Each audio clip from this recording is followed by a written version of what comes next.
Hi everyone, Brian here, welcome back to the channel, and today's video is actually a kind of preview video for my new series because I'm going to share with you some information in this video which if you would like to follow along with my forthcoming series, and I'll tell you a bit more about that in a second, then some of the information that I share with you in this video will certainly be very useful.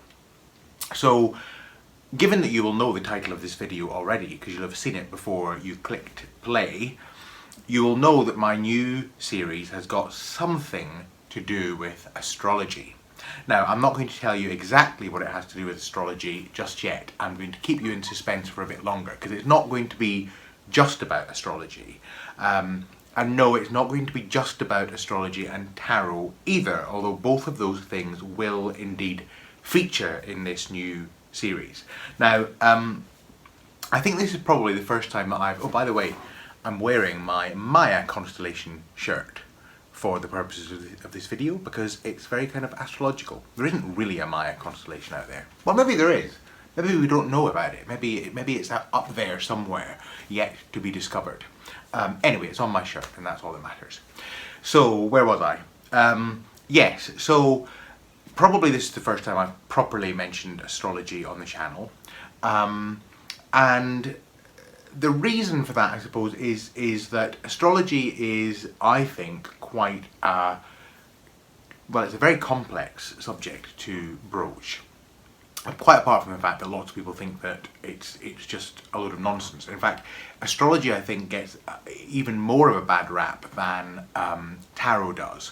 So I know with tarot, there are people in my circle of acquaintances who are not tarot people, not particularly into this kind of stuff, but who kind of understand the tarot thing. They get the tarot thing because they say, or they probably think, oh well, with tarot, you know, you can do a bit of kind of psychological projection onto the cards, and that could probably be useful. But when it comes to astrology, they just think that's beyond the pale, because that's kind of really out there. So, so it's taken me a little while to broach the subject of astrology properly on the channel, and that's partly because I'm not an astrologer. I'm not an expert in astrology at all, but I am an interested amateur, and I've learned quite a lot over several years of study of astrology. And that tells you, my saying that tells you that I do think there's something in it, in the same way that I think there is something in tarot. Do I know why or how there is something in it? No. Maybe I should say a little bit about why I've come to that sense, why I've come to that conclusion in my own mind. Well, probably the first thing that's worth saying is that I have at least considered astrology something worth looking into, partly for the very reason that I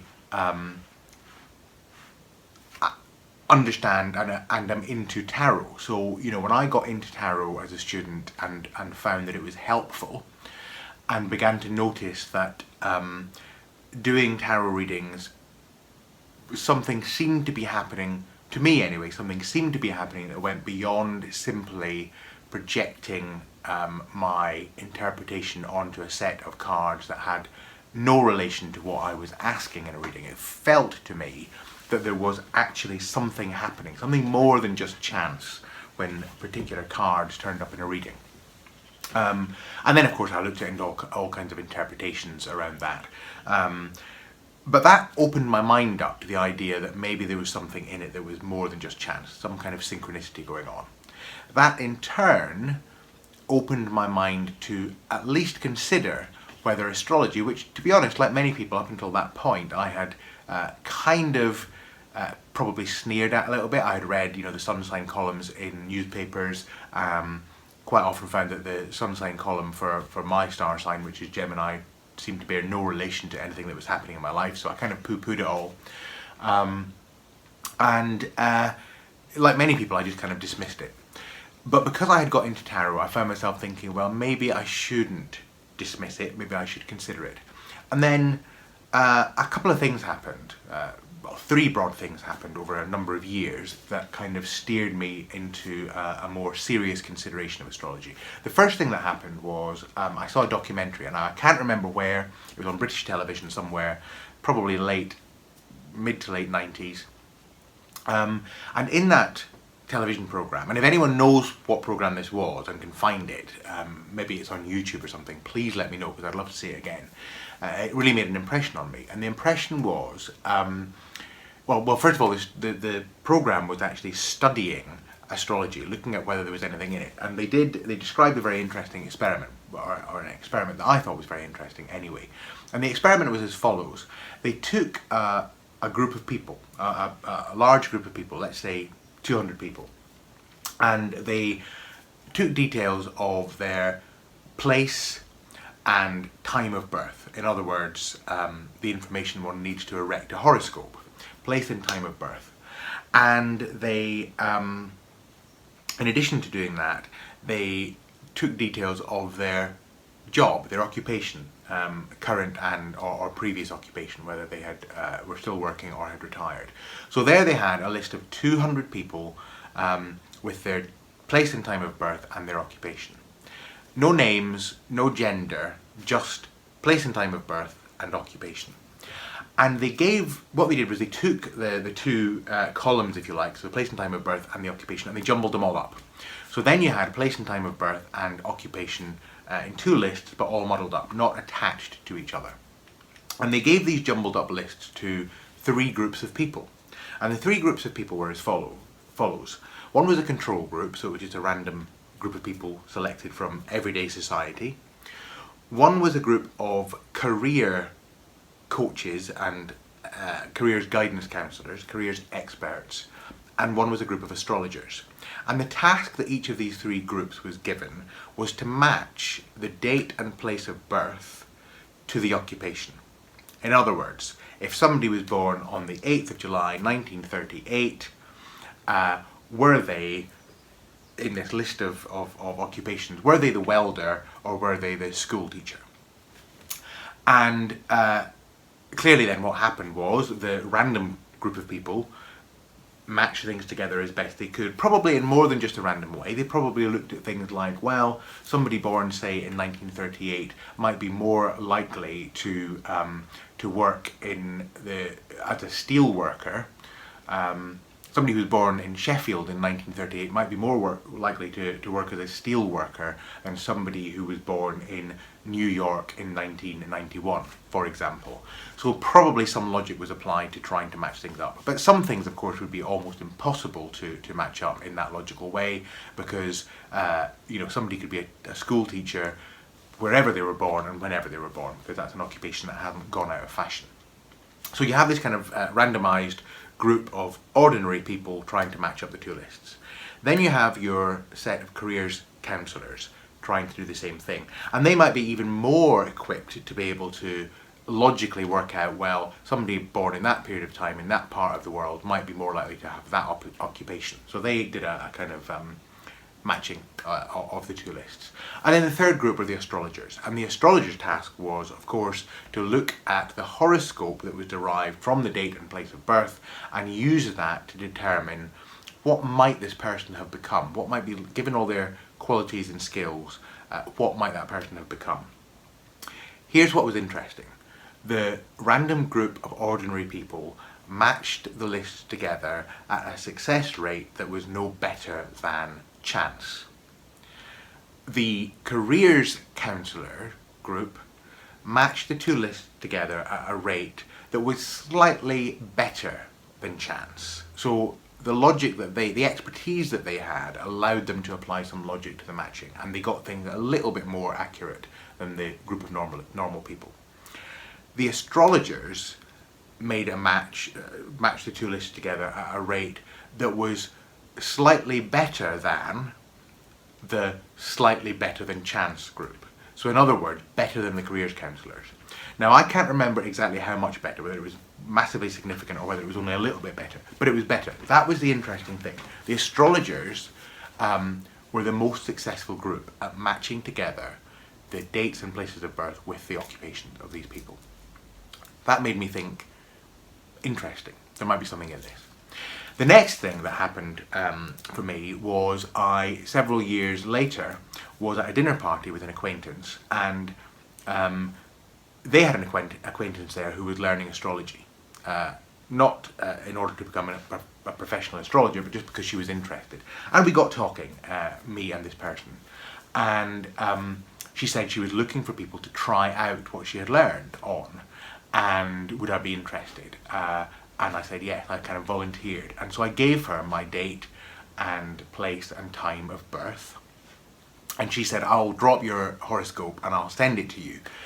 So we did this through my friend.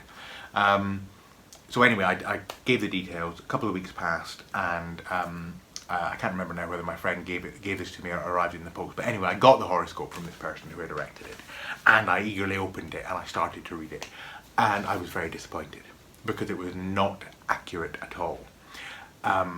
Like anything that you might expect, that's you know, where there's lots of information about qualities and so on, some things hit home and other things just didn't. But overall, I couldn't say, even though I had kind of wanted to find something that verified that there was something interesting happening with this astrology, I just couldn't, in all honesty, say that this horoscope matched me and my personality and my likes and dislikes and aspirations and feelings and temperament and all of that kind of stuff that it was meant to. Then I noticed something, as I was reading it and was feeling very disappointed, I noticed something interesting. And the thing I noticed was, well, two things. One, the date was wrong. My date of birth was wrong. And the time of birth was wrong. And I discovered that two mistakes had been made. The first mistake that had been made was I had given this person the wrong time of birth. I had to go and check my birth certificate, and I was something like 5 or 6 hours out. I'd given the wrong time anyway. But more than that, she had, in doing the horoscope, had got the month and the date, the month and the day number muddled up. So I'm born on the 8th of June. She had listed me as being born on the 6th of August. So the 8th and the 6th got muddled up. So feeling slightly embarrassed, I contacted my friend and said, because she was asking for feedback, you know, how did your horoscope work out? And I said, well, I'm afraid it didn't work out very well. However, I've discovered I'm a bit embarrassed. I gave the wrong time, and also we got the date muddled up. She said, don't worry, I'll speak to my astrologer friend or my astrology student friend, and she'll redo it for you. And she did. And the new horoscope arrived a couple of weeks later. And the difference was like night and day. Now, I didn't know this person very well. It's possible, of course, that she learned something about me from my friend, but if that had been the case, then the first horoscope I would suggest would have been more accurate, and it wasn't. So it was clear to me that she was doing it from the data she had, and not from any kind of perception she had of me. So when she got the right data, when she got the right place, and when she got the right date and time of birth, the difference was just amazing. It was a much more accurate portrait of the kind of person I was. And it was a very basic natal horoscope interpretation. It didn't go into transits and progressions and the kind of future predictive stuff. It was just a kind of character sketch. And it really, really, really, well, it really impressed me. Fast forward several years, and I can't even remember really how this happened, but I started to get interested in astrology.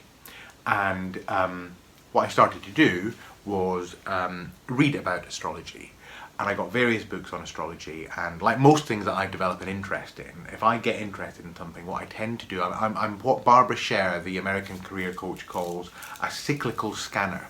A scanner is somebody who has lots of different interests, and a cyclical scanner is somebody who rotates around their interests, you know, at a certain rate, and goes deeply into one interest for a while, and then kind of loses interest and goes on to something else, and then goes on to something else, but then always comes back. And so it is with things like astrology and tarot for me. This was my first encounter with astrology, and I bought every book I could find on the subject, and I read everything I could about it, and I went into it in some detail. And of course I started to use the free software that's online to draw up my chart and the chart of other people, friends and so on. And there's the rain. I'm just peering out to see if little Maya, who I saw disappearing down the bottom of the garden, is going to come in because it's raining. She's probably sheltering under a tree. She'll be fine, I'm sure. or she'll come in like a drowned rat and will want to be towelled off, and then she'll go out again. Anyway, so I delved into astrology. I drew up my chart and various other people's chart and began to look at how one interprets a horoscope. And of course it's a lot more complicated and a lot more nuanced than simply looking at what your sun sign is. And again, I just found that what I was doing there, in terms of what I discovered about what astrology said about me, given my birth data, and about the people I know and care about, was really quite striking, because it felt very accurate. And I didn't just rely on my own judgment on that. I actually tested it out with other people. One of the tests I did with a good friend who is not particularly into astrology, but and is probably a bit cynical about such things, but isn't a kind of kind of skeptical about things, but isn't cynical, and is open-minded. I said to him, look, I want to do a test. So what I've done is I've printed out both of our birth charts and I've interpreted them. I'm going to read you some of the interpretations, but I'm not going to read you whose chart it comes from. And I want you to tell me, am I describing you or me? And so I would read a bit from my chart, and a bit from his chart, and a bit from my chart, a bit from his chart. And of course, sometimes he didn't guess correctly, but usually he did. So in other words, when I read something from my chart, he generally would say, that's you. And if I read something from his chart, he'd generally say, oh, that's me. Because we're quite different personalities. So the charts and the interpretations matched us both very accurately. So those are my kind of three things that led me to think there is something to this astrology lark. And so I have gone on to thought. So I have gone on to think the more I have studied, and I've gone into it in quite a lot of detail now. But what I wanted this video to be was, actually originally I wanted it to be an introduction to some of my favourite introductory astrology books, but I'm actually going to split the video because I've been going on for about almost 20 minutes now. So I'm going to split these videos into two. I'm going to do this video simply as my introduction to my introductory experience with astrology, which I've just shared with you. I'm going to stop the video, and the next video is going to be my introduction to my favourite introductory astrology books. So what I'll also just quickly say in this video is, for my new series, it would be very useful for you to have your birth chart, and you can get that for free at astro.com and in a couple of other places, but that's the best place to get it, astro.com. I'll put the link below if you would like to follow along with my forthcoming series, which will include an element of astrology, but it's not just astrology. There's more to it than that, and it's not just tarot either, although tarot will feature. Then please get your birth chart for free from astro.com, and you'll be able to follow along. So that's my first ramble about the interesting esoteric art of astrology, and I'll be back shortly with my favourite introductory astrology books. Back soon.